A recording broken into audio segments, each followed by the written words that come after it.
पाकिस्तान में है, लेकिन उनका दिल आज भी शिमला में बसता है।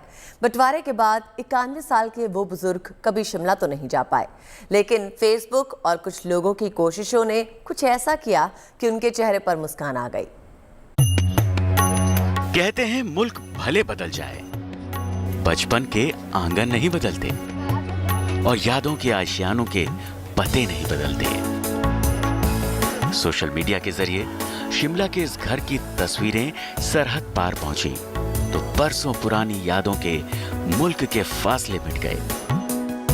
शिमला के इस घर में 91 बरस की उस पाकिस्तानी बुजुर्ग का रिश्ता निकल गया, जिसका दिल आज भी इस घर में बसा हुआ है।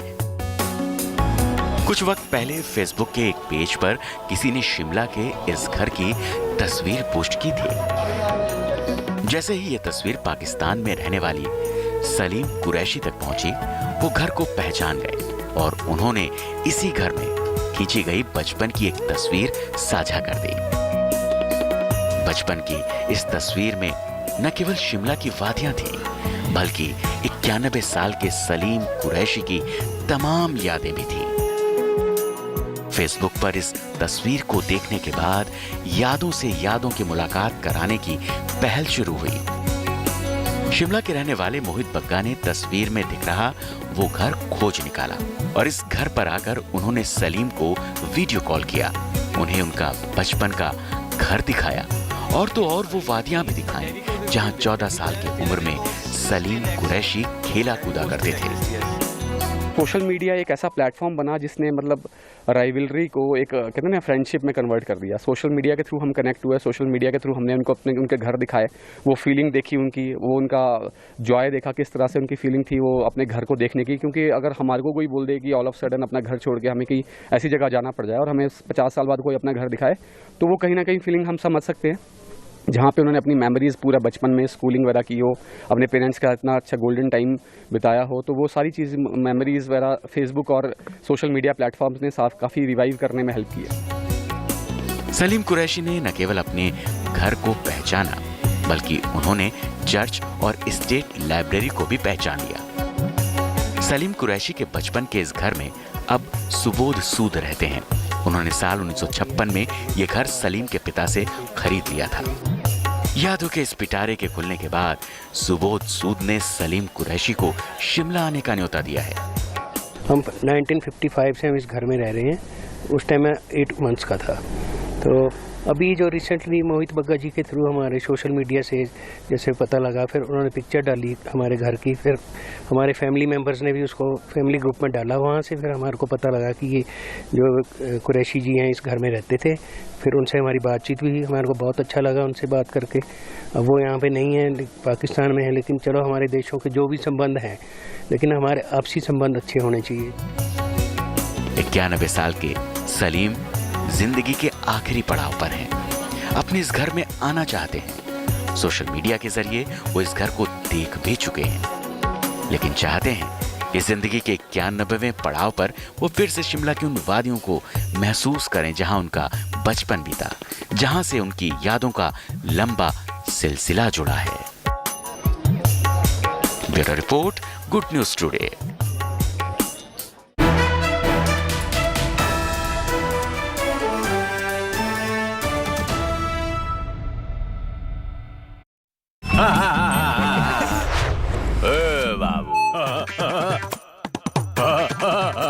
बाबू गुड गुडी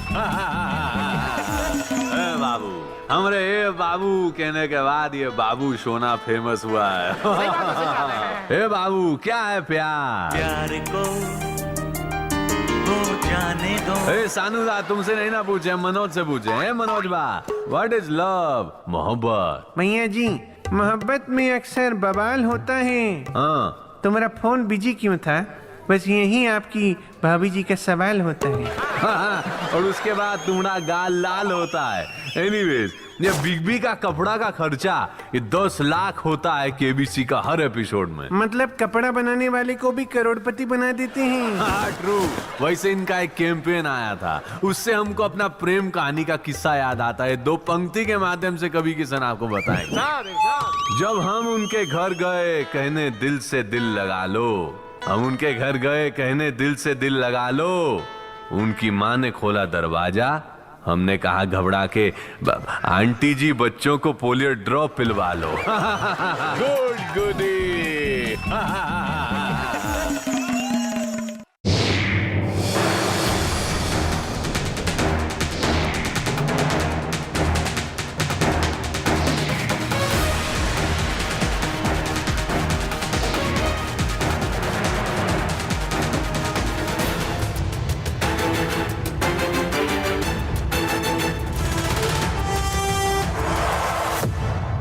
कर लाएंगे उन चेहरों को, गुड न्यूज के गुनहगारों को। मैं आशुतोष चतुर्वेदी पूछूंगा उनसे 7 सवाल, सिर्फ गुड न्यूज टुडे पर।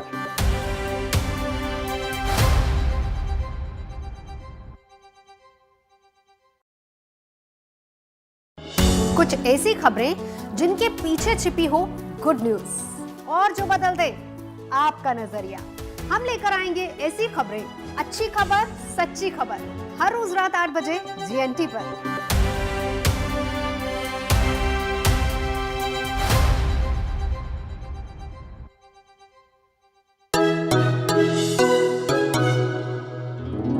इंटरेस्टिंग है ना, एक ग्लास को इस तरह से देखना। क्या नजर आ रहा है आपको? ग्लास मुझे तो आधा भरा लग रहा है, आपको क्या लगता है? आधा भरा हुआ है। आपको? मुझे तो आधा ग्लास फुल ही नजर आता है। अपना अपना नजरिया और अपनी अपनी सोच। GNT यानी गुड न्यूज टुडे, नई उम्मीद जगाने वाला हिंदी न्यूज चैनल। अगर आप भी अपनी गुड न्यूज हमारे साथ शेयर करना चाहते हैं तो बनाइए अपना वीडियो और भेज दीजिए हमें इस WhatsApp नंबर पर 7669958686 या ईमेल करिए mygoodnews@gntv.com पर। दुनिया अच्छाई पर टिकी है। बुराई तो इंसान को डराती है, लेकिन अच्छाई दुनिया चलाती है। मैं अनंत भट्ट आपके लिए लेकर आऊंगा अच्छी खबरें गुड न्यूज टुडे पर।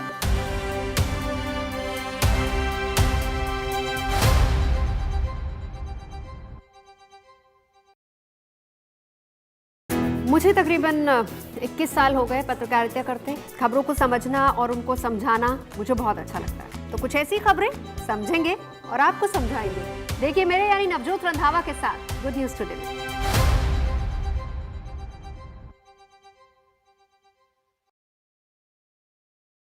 अगर आप भी अपनी गुड न्यूज हमारे साथ शेयर करना चाहते हैं तो बनाइए अपना वीडियो और भेज दीजिए हमें इस WhatsApp नंबर पर 7669958686 या ईमेल करिए mygoodnews@gntv.com पर।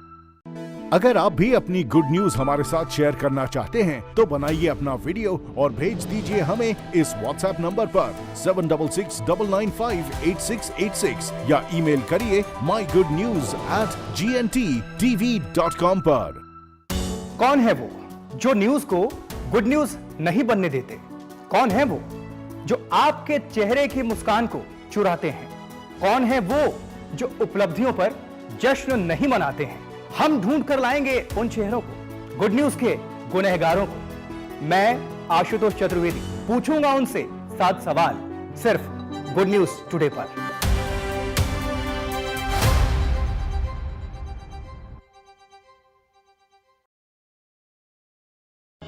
कुछ ऐसी खबरें जिनके पीछे छिपी हो गुड न्यूज और जो बदल दे आपका नजरिया। हम लेकर आएंगे ऐसी खबरें, अच्छी खबर, सच्ची खबर, हर रोज रात 8 बजे GNT पर।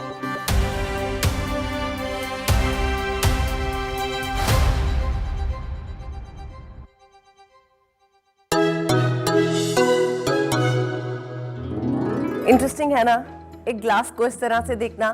क्या नजर आ रहा है आपको? ग्लास मुझे तो आधा भरा लग रहा है, आपको क्या लगता है? आधा भरा हुआ है।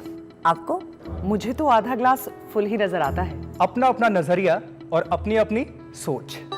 GNT यानी गुड न्यूज टुडे, नई उम्मीद जगाने वाला हिंदी न्यूज चैनल। अगर आप भी अपनी गुड न्यूज हमारे साथ शेयर करना चाहते हैं तो बनाइए अपना वीडियो और भेज दीजिए हमें इस व्हाट्सएप नंबर पर 7669958686 या ईमेल करिए mygoodnews@gntv.com पर। दुनिया अच्छाई पर टिकी है। बुराई तो इंसान को डराती है, लेकिन अच्छाई दुनिया चलाती है। मैं आनंद भट्ट आपके लिए लेकर आऊंगा अच्छी खबरें गुड न्यूज टुडे पर।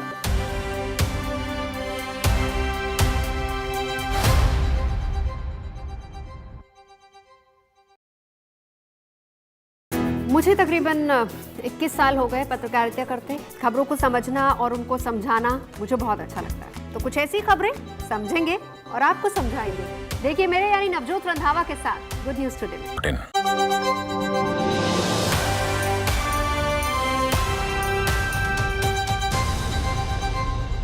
प्रेजेंटेड बाय हर जोड़ों के दर्द को करे नाकाम Dmark Orthobalm oil and tablets in association with Action टेसा बॉयलो, सबसे मजबूत।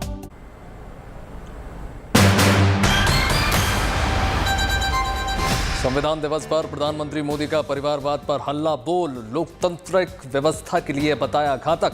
कार्यक्रम से बॉयकॉट पर बोली कांग्रेस, विपक्ष की आवाज भी सुने सरकार।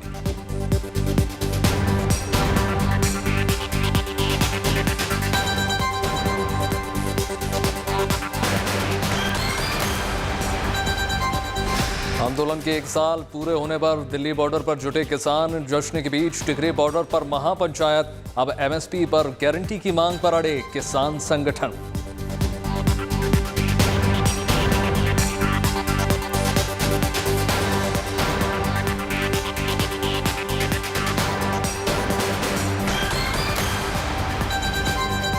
लखनऊ में बीएसपी अध्यक्ष मायावती ने दोहराई निजी क्षेत्र में आरक्षण की मांग। SC/ST के रिजर्वेशन कोटे को बताया अधूरा। सरकार से बोली मायावती, किसानों की सभी मांगे करें स्वीकार।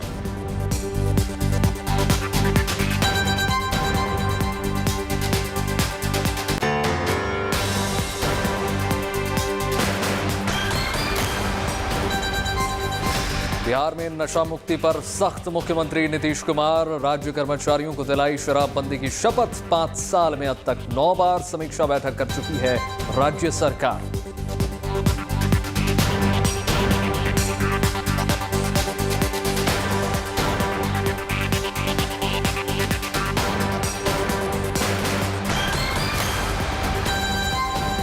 छब्बीस 11 आतंकी हमले की बरसी पर देश भर में शहीदों को श्रद्धांजलि। गृह मंत्री अमित शाह ने ट्वीट कर किया नमन। कहा, वीरों के सर्वोच्च बलिदान के लिए हम सब ऋणी हैं।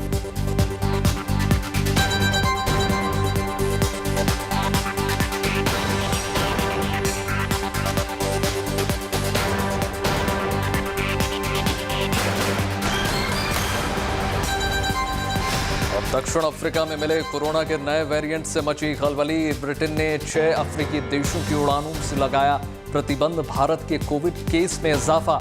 एक दिन में 10,500 से ज्यादा मामले।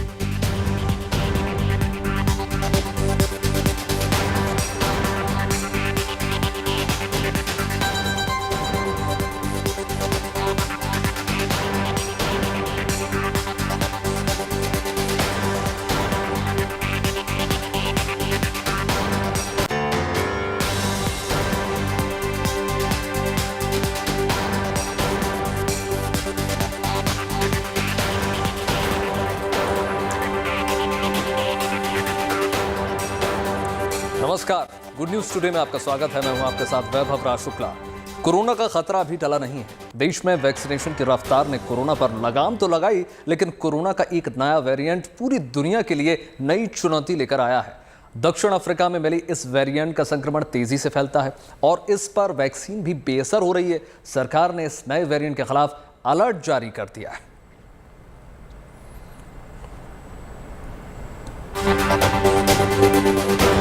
ये नया वेरिएंट कोविड का मिला है और ये वाकई बहुत खतरनाक महसूस होता है, क्योंकि पिछली बार भी दक्षिण अफ्रीका से ही पिछला जो है वेरिएंट आया था और ये इस वेरिएंट को वेरिएंट ऑफ कंसर्न कहा जा रहा है।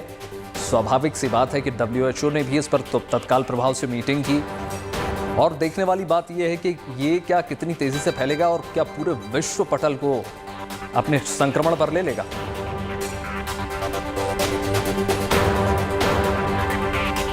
और आइए अब इसकी पूरी रिपोर्ट हम देख लेते हैं और समझने की कोशिश करते हैं कि आखिर ये वेरिएंट है क्या।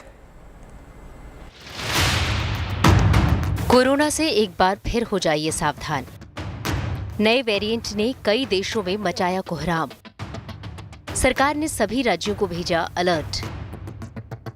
कोरोना पर लापरवाही पड़ेगी भारी। कोरोना का नया वेरिएंट एक बार फिर पूरी दुनिया के लिए चिंता का सबब बनता जा रहा है। इस नए वेरिएंट ने पहली बार दक्षिण अफ्रीका में दस्तक दी, लेकिन इसके संक्रमण की रफ्तार ने तमाम देशों के माथे पर शिकन ला दी है। दक्षिण अफ्रीका के बोत्सवाना में इस नए वेरिएंट ने अपना पहला शिकार ढूंढा, इसलिए इस वेरिएंट को बोत्सवाना वेरिएंट भी कहा जा रहा है। वैज्ञानिकों ने इसे B1.1.529 का नाम दिया है। ये वेरिएंट तेजी से अपने पांव पसार रहा है। दक्षिण अफ्रीका से निकलकर ये हांगकांग तक पहुंच चुका है। अभी तक बोत्सवाना में इसके 3 केस आ चुके हैं। दक्षिण अफ्रीका में 6 और हांगकांग में 1 मरीज में इसका संक्रमण मिला है। चिंता की बात इसलिए है क्योंकि वेरिएंट तेजी से म्यूटेट कर रहा है। ब्रिटिश वैज्ञानिकों की माने तो कोरोना का ये वेरिएंट अभी तक 32 बार म्यूटेट कर चुका है। इस बात के भी संकेत मिले हैं कि ये दूसरे वेरिएंट से ज्यादा संक्रामक है और इस पर वैक्सीन का असर भी नहीं होता। इस वेरिएंट के स्पाइक प्रोटीन दूसरे वेरिएंट के मुकाबले तेजी से बदलते हैं। नया वेरिएंट मरीजों में इन्फेक्शन को तेजी से फैलाता है। इस वेरिएंट की पहचान करने वाले इंपीरियल कॉलेज के वायरोलॉजी विभाग के मुताबिक ये डेल्टा वेरिएंट से भी ज्यादा खतरनाक है। इस खतरे को भांपते हुए भारत सरकार ने सभी राज्यों और केंद्र शासित प्रदेशों को अलर्ट जारी कर दिया है। देश में हाल ही में अंतर्राष्ट्रीय यात्रा से पाबंदियां हटाई गई हैं। ऐसे में इस नए वेरिएंट को देश में दाखिल होने से रोकने के लिए ज्यादा सावधानी बरती जा रही है। सरकार ने तय किया है कि अंतर्राष्ट्रीय मुसाफिरों के लिए कोरोना जांच अनिवार्य होगा। ऐसे मुसाफिरों के संपर्क में आने वाले लोगों को भी ट्रैक किया जाएगा। संपर्क में आए लोगों की भी जांच की जाएगी। नए वेरिएंट की पॉजिटिव सैंपल को जीनोम सीक्वेंसिंग के लिए भेजा जाएगा। दिल्ली के मुख्यमंत्री अरविंद केजरीवाल ने भी इस नए वेरिएंट के खिलाफ अपनी रणनीति बनाने के लिए एक मीटिंग बुलाई है। सरकार अपनी तरफ से कोशिश कर रही है और लोगों से भी एहतियात बरतने की अपील कर रही है। कोशिश यही है कि किसी भी सूरत में इस वेरिएंट को भारत पहुंचने से रोका जा सके। Bureau report, good news today. तो देखिए, इस पर और जानकारी के लिए हमारे बीच में 3 डॉक्टर्स जुड़ गए हैं। डॉक्टर राजीव दासगुप्ता हमारे बीच में हैं, जो कोविड टास्क फोर्स के सदस्य रहे, और राजेश एम पारिक जो हैं डायरेक्टर हैं रिसर्च के जस्ट लोक अस्पताल से, और डॉक्टर निशांक शेखर जी भी हमारे साथ जुड़ गए हैं, जो कि सीनियर फिजिशियन है। तो सबसे पहले मैं जो है डॉक्टर राजीव आपसे पूछना चाह रहा हूँ कि ये जो नया वेरिएंट निकल कर सामने आ रहा है, ये कितना खतरनाक महसूस हो रहा है? देखिए, कितना खतरनाक है, इसके दो पैरामीटर्स होते हैं। एक तो यह है कि whether this is more transmissible, यानी ज़्यादा तेज़ी से फैलेगा, और दूसरा whether this is more fatal, यानी जो मोर्टेलिटी रेट है, जो मृत्यु दर है इस वेरिएंट के कारण वो ज़्यादा है या नहीं। लेकिन इस समय 100 से कम केसेस आइडेंटिफाइड है, ये कहना इस समय थोड़ा सा मुश्किल है। This is a variant which is under watch. ये जो साउथ अफ्रीका गाउटिंग प्रोविंस है, गाउटिंग प्रोविंस प्रिटोरिया, जोहानिसबर्ग, इस तरह के जो बड़ी शहर वाले प्रोविंस है, वहाँ जहाँ बहुत ज़्यादा पॉपुलेशन है, वहाँ तेज़ी से फैल रहा है। पहले भी साउथ अफ्रीका से नए वेरिएंट्स आए हैं जो कुछ दिन तक स्प्रेड किए, जैसे C12, लेकिन वो डेल्टा वेरिएंट को रिप्लेस नहीं कर सके। तो ये थोड़ा सा अर्ली स्टेजेस है, पर हाँ, ये सेफ्टी फर्स्ट हमें बरतना चाहिए, और भारत सरकार भी यही स्ट्रेटजी ले रही है। अच्छा डॉक्टर राजीव, मैं एक चीज़ और जानना चाह रहा हूँ कि म्यूटेशन जो है इसका कितना ज़्यादा है पिछले वेरिएंट से, डेल्टा वेरिएंट से? जाहिर है कि इसके म्यूटेशन ज़्यादा है, और ओवरऑल जो बी ग्रुप के जो वेरिएंट्स हैं उसको ज़्यादा ख़तरनाक माना जाता है। लेकिन जो देखा गया है कि फ़िलहाल दुनिया भर में delta is prevailing as the dominant strain. ये वायरसेस में प्रेडिक्ट करना बहुत मुश्किल है कि ये डोमिनेंट स्ट्रेन को रिप्लेस कर पाएगा या नहीं। सिमिलरली पहले के जो बीटा स्ट्रेन्स थे भारत में, उस समय ये आशंका थी कि ये शायद यही डोमिनेंट स्ट्रेन के हिसाब से एस्टैब्लिश करेंगे, पर बाद में डेल्टा आके सारा हिसाब पलट गया, तो इसलिए थोड़ा सा अर्ली स्टेजेस हैं ये। अच्छा, अब डॉक्टर राजेश आपसे भी मैं जान लेता हूं कि ये बताइए कि ऐसा क्यों हो रहा है कि बार बार जो है सारे जो नए वेरिएंट निकल कर आ रहे हैं वो दक्षिण अफ्रीका से ही निकल कर आ रहे हैं? शायद ये कारण हो सकता है कि वहाँ डिटेक्शन जल्दी हो रहा है। ये कारण भी हो सकता है कि वहाँ अभी तो वैक्सीनेशन रेट्स कम हैं। दक्षिण अफ्रीका में अभी वैक्सीनेशन रेट्स 23% से कम है, तो कम वैक्सीन भी हो सकता है। लेकिन हमको ये भी समझना चाहिए कि वायरस म्यूटेट होते जा रहा है जी। तो ये जो B11529 वेरिएंट है, इसके स्पाइक प्रोटीन में 32 म्यूटेशन हो गए हैं। वो काफी ज्यादा म्यूटेशन है, और जो स्पाइक प्रोटीन है वो सबसे खतरनाक प्रोटीन है, क्योंकि उसी प्रोटीन से वो वायरस का एंट्री हमारे शरीर में होता है। मैं इसका रिसर्च तो परसों से कर रहा हूँ और देख रहा हूँ क्या हो रहा है। मैं आपके साथ एक ग्राफ शेयर करना चाहता हूँ जो हमको जरा दिखाएगा कि ये वेरिएंट कितना जल्दी फैल रहा है। अगर आप ये ग्राफ देख सकते हैं ठीक तरह से, तो आप देख पाओगे कि ये जो लाल बड़ी लाइन है, ये B11529 वेरिएंट का रैपिडिटी ऑफ स्प्रेड है, और उसके नीचे डेल्टा वेरिएंट है, बीटा वेरिएंट है।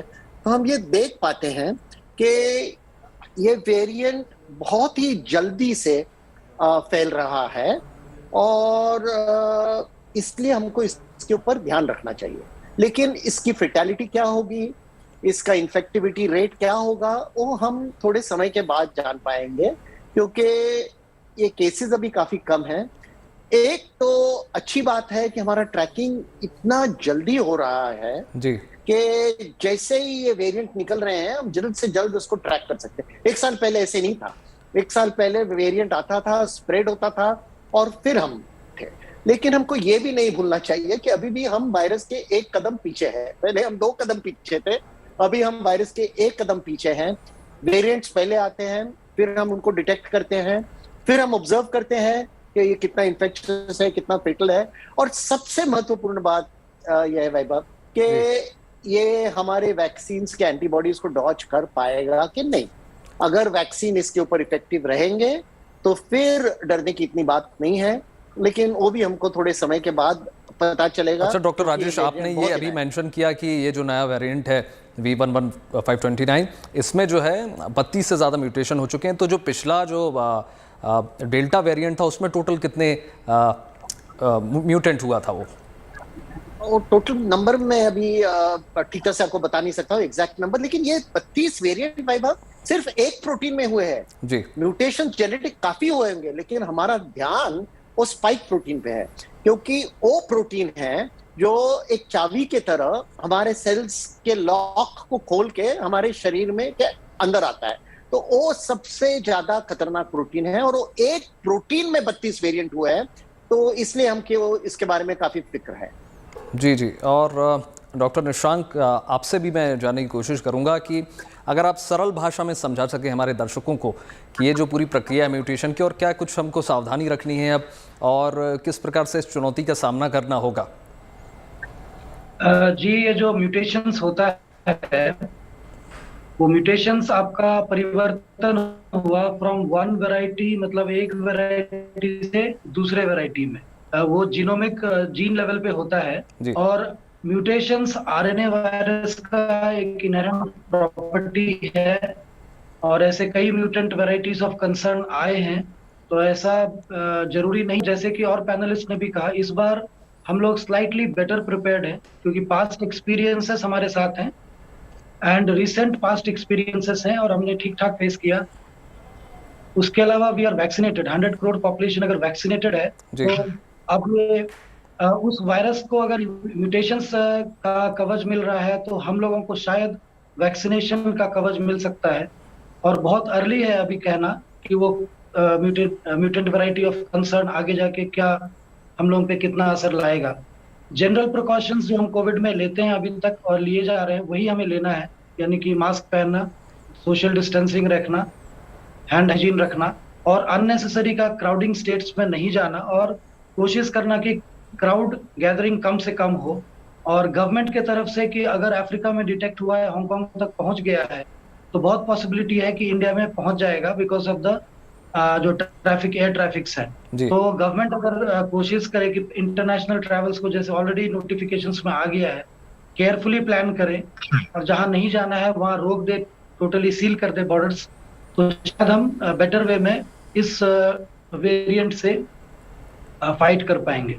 जी निशांक, ये जो परिवर्तन हुआ है, जो सेल्स में परिवर्तन आपने बताया, तो एक बात और इसमें जानने वाली है कि जब भी कोई नया वेरिएंट आता है तो हमारे दिमाग में सबसे पहले ये ख्याल आता है कि वैक्सीनेशन जो हमको हुआ है कार्यक्रम, उससे क्या मतलब पुरानी वैक्सीन क्या इस पर असर करेगी या नहीं करेगी, और दूसरी बात ये कि जो लक्षण थे वो क्या अब एसिम्प्टोमेटिक ज़्यादा होंगे या जो नॉर्मल इसके लक्षण आते थे कोविड के वैसा ही रहने वाला है? देखिए, मोस्ट वायरल फीवर्स के लक्षण मोरलेस कांस्टेंट ही रहता है, थोड़ी बहुत चेंजेस आती हैं और ये तो टाइम ही बताएगा कि इस पर्टिकुलर वेरिएंट का क्या सिम्टम्स आएगा। पर ज्यादातर अगर आप देखेंगे तो वायरल फीवर्स के सिम्टम्स मोरलेस सेम है, कुछ सिम्टम ज्यादा गंभीर हो सकता है या कम हो सकता है या ज्यादा हो सकता है, वो डिपेंड करता है पर्सन के इम्यूनिटी के ऊपर भी। तो अभी तो हमें वेट एंड वॉच वाली ही पॉलिसी रखनी होगी, क्योंकि अभी तक वेरिएंट हमारे पास आया नहीं है और बॉडी, हम लोगों का बॉडी और अफ्रीकन के बॉडी में भी अंतर है, नरिशमेंट लेवल में भी अंतर है। तो एग्जैक्ट परिस्थिति तो जब तक इंडिया में सिचुएशन नहीं मतलब वायरस से क्रिएट होगा तब तक नहीं समझ पाएंगे, लेकिन by and large viral infections के सिम्टम्स मोर और लेस 5 to 6 पॉइंट्स में सेम होते हैं। जी डॉक्टर निशांक, एक बात और ये कि कितना अभी और वक्त लगेगा इसको पूरी इसकी जानकारी मिलने में, क्योंकि रिसर्च भी बड़े स्तर पर चालू हो चुका है पूरे विश्व में? हाँ, ये भी बताना मुश्किल है एग्जैक्टली, मगर हाँ हफ्ता 10 दिन तो डेफिनेटली लगेगा। और आजकल रिसर्च वर्क बहुत फास्ट है और इवन फैलने में भी हफ्ता 10 दिन 15 दिन में अगर वो स्प्रेड होगा तो भी स्प्रेड होने लगेगा, क्योंकि आजकल मोबिलिटी भी बहुत फास्ट है। बट एग्जैक्टली कितना दिन लगेगा ये तो एग्जैक्टली मेरे लिए तो बताना मुश्किल है। जी जी। और डॉक्टर राजीव, दोबारा मैं आपके पास आता हूँ और ये जानने की कोशिश करूँगा, चूंकि आप कोविड टास्क फोर्स में सदस्य हैं, ऐसे में क्या कुछ पहले से हमको प्रिपरेशन कर लेना चाहिए इस वायरस से लड़ने के लिए? देखिए, इसमें अफ्रीका सीडीसी का जो बयान है, जो एडवाइजरी है, वो यही दोबारा दोहरा रहे हैं कि जो public health and social measures हैं प्लस टेस्टिंग, इसको हम जारी रखें, इसको हम स्ट्रेंथन करें। जी। एंड अब आपने बताया अपने रिपोर्ट में कि यूके ने 6 देशों से ट्रैवल बैन किया है। यूरोप EU भी यही कंसिडर कर रहे हैं कि कुछ देशों से ट्रैवल बैन करे, लेकिन अफ्रीका सीडीसी का ये स्टेटमेंट है, मैं पढ़ रहा हूँ। Africa CDC strongly discourages the imposition of travel ban for people originating from countries that have reported this variant. और उनका ये कहना है कि we have observed that imposing bans on travelers from countries where a new variant is reported has not yielded a meaningful outcome. Rather, implementing PHSM should be prioritized. ये ban से हम नहीं समझे कि हम पूरी तरह से सुरक्षित हैं।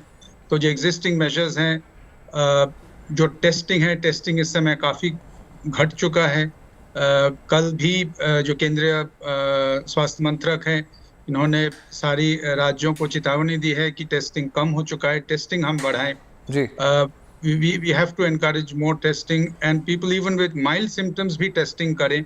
इसका जो फेवरेबल एक इकोसिस्टम है, वो उस पर दोबारा जोर देना चाहिए। जी डॉक्टर राजीव, एक बात और मैं आपसे जानना चाह रहा हूँ कि जो अडेप्टिव इम्यूनिटी जनरेट होती है किसी भी वैक्सीनेशन के बाद, तो क्या दोबारा ऐसी परिस्थितियाँ भी बन सकती हैं कि कोई नई वैक्सीन हमको बनाना पड़े अगर बहुत ज़्यादा खतरनाक निकलता है ये वायरस? तो इस वेरिएंट में जो चिंता की बात है, इस समय जो एक्सपर्ट्स, जो वायरोलॉजिस्ट जो हमें बता रहे हैं, और डॉक्टर राजेश ने भी इसके थोड़ी सी जिक्र की कि ये करंट वेरिएंट जो पेरेंट वुहान वेरिएंट है, उससे काफ़ी दूर हट चुके हैं, यानी काफ़ी अलग है ये। अब इसका सिग्निफिकेंस क्या है? इसका क्या ये मतलब है कि एग्जिस्टिंग टेस्ट्स कम डिटेक्ट कर पाएंगे? एग्जिस्टिंग वैक्सीन्स कम प्रोटेक्ट कर पाएंगे, ये रिसर्च या जो इमर्जिंग डेटा है उससे पता चलेगा। लेकिन जो चिंता की बात माना जा रहा है कि ओरिजिनल जो वुहान में जो वायरस डिटेक्टेड हुए थे उससे ये काफ़ी एक डिस्टेंस ट्रेवल कर चुके हैं, यानी काफ़ी ज़्यादा अंतर है उसके साथ। जी जी डॉक्टर राजेश, मैं आपसे जानना चाह रहा हूँ कि एक बात ये भी देखने वाली है कि ग्लोबली कितनी रफ्तार से ये स्प्रेड हुआ था कोविड, और 2 साल हमारे जीवन के ले गया। और आप जैसा कि सभी डॉक्टर्स हैं, आप मुझसे बेहतर जानते हैं कि जो वायरस है वो म्यूटेंट होता ही रहता है लगातार। तो ऐसे में क्या ये कब तक चलेगा और क्या मतलब हमारे कितने और साल इस कोविड की चपेट में जाने वाले हैं? मैं नहीं जानता, काफी टाइम समय निकल जाएगा। लेकिन आपने मुझे जो पहला सवाल पूछा था कि डेल्टा वेरिएंट में कितने म्यूटेशंस हो गए, मुझे लगा था कि करीब 11-12 हुए थे, लेकिन मेरे को चेक करना था और मेरे डेटाबेस में था, तो मैं आपको वो पहले जवाब देता हूँ। आप इधर देखोगे कि डेल्टा वेरिएंट में स्पाइक प्रोटीन में ही 13 म्यूटेशन हुए थे जी। मुझे लगा था करीब 11-12 थे, लेकिन एक्चुअली 13 म्यूटेशन हुए थे डेल्टा वेरिएंट। इसमें अभी 32 हुए हैं, तो काफी ज्यादा म्यूटेशंस हुए हैं। अभी म्यूटेशंस होते रहेंगे। हमको ये देखना चाहिए कि जो फ्लू का वायरस रहता है वो भी एक तरह का कोरोना वायरस है, और जो फ्लू का वायरस रहता है वो हर साल म्यूटेट होता है, हर साल, और वैक्सीन को हर साल बदलना पड़ता है। लेकिन उसमें क्या होता है, एक तरह की गेसिंग गेम होते हैं, क्योंकि फ्लू का वायरस स्प्रिंग में आता है, मार्च अप्रैल में वेस्ट में, और दिसंबर तक वैक्सीन तैयार करने पड़ते हैं। तो लोग गेस करते हैं, प्रिडिक्ट करते हैं कि अभी ये कौन से तरह से म्यूटेट होगा, वो प्रिडिक्शन पर वैक्सीन रेडी होता है।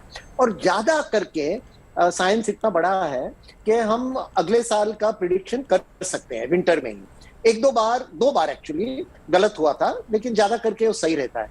तो वायरस तो म्यूटेट होगा, उसका तो नेचर है, वो बदलते रहेगा। कुछ म्यूटेशन, ज्यादा करके म्यूटेशन टोटली हार्मलेस है, तो उसके बारे में हमको फिक्र नहीं करनी चाहिए। लेकिन कभी कभी जैसे डेल्टा वेरिएंट आया, ऐसा म्यूटेशन आ सकता है जिसके ऊपर हमको ध्यान रखना चाहिए। शायद B11529 इस तरह का वेरिएंट है, लेकिन अब तक जो हमने वैक्सीन्स रेडी किए हैं, अगर अलग अलग टाइप के वैक्सीन्स हैं, तो ये वैक्सीन्स जो एंटीबॉडीज बनाते हैं अब तक बहुत सफल हो गए। तो इसलिए अफ्रीका में वैक्सीनेशन रेट कम है अभी। उससे मुझे ये भी लगता है कि शायद ये वेरिएंट इतना जल्दी वहां इमर्ज हुआ है। आपने पहले पूछा था साउथ अफ्रीका में ही क्यों, क्योंकि वहां वैक्सीनेशन रेट लो है। और मैं ये 2 साल से बोल रहा हूँ कि ये वायरस बॉर्डर्स नहीं देखता है, हम अफ्रीका के हैं, इंडिया के हैं कि यूएस के हैं, देखता नहीं है। जब तक हम सब सुरक्षित नहीं रहेंगे, हम सब असुरक्षित रहेंगे। तो ये जो वैक्सीन इनइक्विटी है, अफ्रीका पे किसी का ध्यान नहीं है। और मैं 2 साल से बोल रहा हूँ कि हमको अफ्रीका पे जो पुअर कंट्रीज है वहां ध्यान देना चाहिए, क्योंकि अगर हम वहां कंट्रोल करेंगे तो हम सुरक्षित रहेंगे। तो ये बहुत ही महत्वपूर्ण बात है जी। डॉक्टर निशंक, मैं बिल्कुल जाते वक्त आपसे, बहुत कम समय है चूंकि हमारे पास, मैं जाते वक्त बस इतना आपसे पूछना चाह रहा हूँ कि चूंकि जब ब्लैक फंगस भी आया था तब ऐसा बोला जाता था कि पूरे पर्यावरण में जो है ब्लैक फंगस है, लेकिन जिनकी इम्यूनिटी जो कम है वो उनको ज़्यादा ये प्रभावित होगा। कहने का मतलब ये है कि क्या कुछ उपाय हम सभी को करना चाहिए जिससे हम इससे बच सकें, स्वास्थ्य के लिहाज से, खाने पीने में और एक्सरसाइज के माध्यम से? बेसिक चीज जो हम लोग मिस करते हैं वो एक्सरसाइज, गुड डाइट, और नरिशमेंट के लिए जो फ्रूट्स वेजिटेबल्स जो फ्रेश होता है, इन चीजों पे हम ध्यान दें।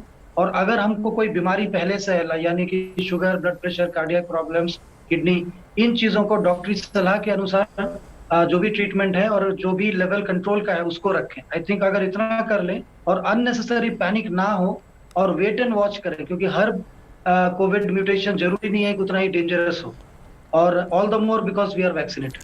जी चलिए, बहुत बहुत धन्यवाद आप सभी का, हमारे एक्सपर्ट्स डॉक्टर्स जिन्होंने बहुत महत्वपूर्ण आप सभी ने जानकारी दी। और अब हमारी कोशिश है गुड न्यूज़ टुडे की कि शायद आप तक एक सही जानकारी मिल पाई हो और आप भी समझ पाए हों कि कोविड का नया वेरिएंट आ रहा है तो ये कितना खतरनाक है, कैसे आपको सतर्क रहना है, कैसे सावधानी रखनी है, और जो हमारी चेंजिंग जो हैबिट्स हुई हैं, जिसको बोलते थे हम न्यू नॉर्मल, उससे अभी निकलना नहीं है। अभी आप मास्क पहनिए, सोशल डिस्टेंसिंग रखिए और तमाम जो सावधानियाँ उनको बरतते रहिए।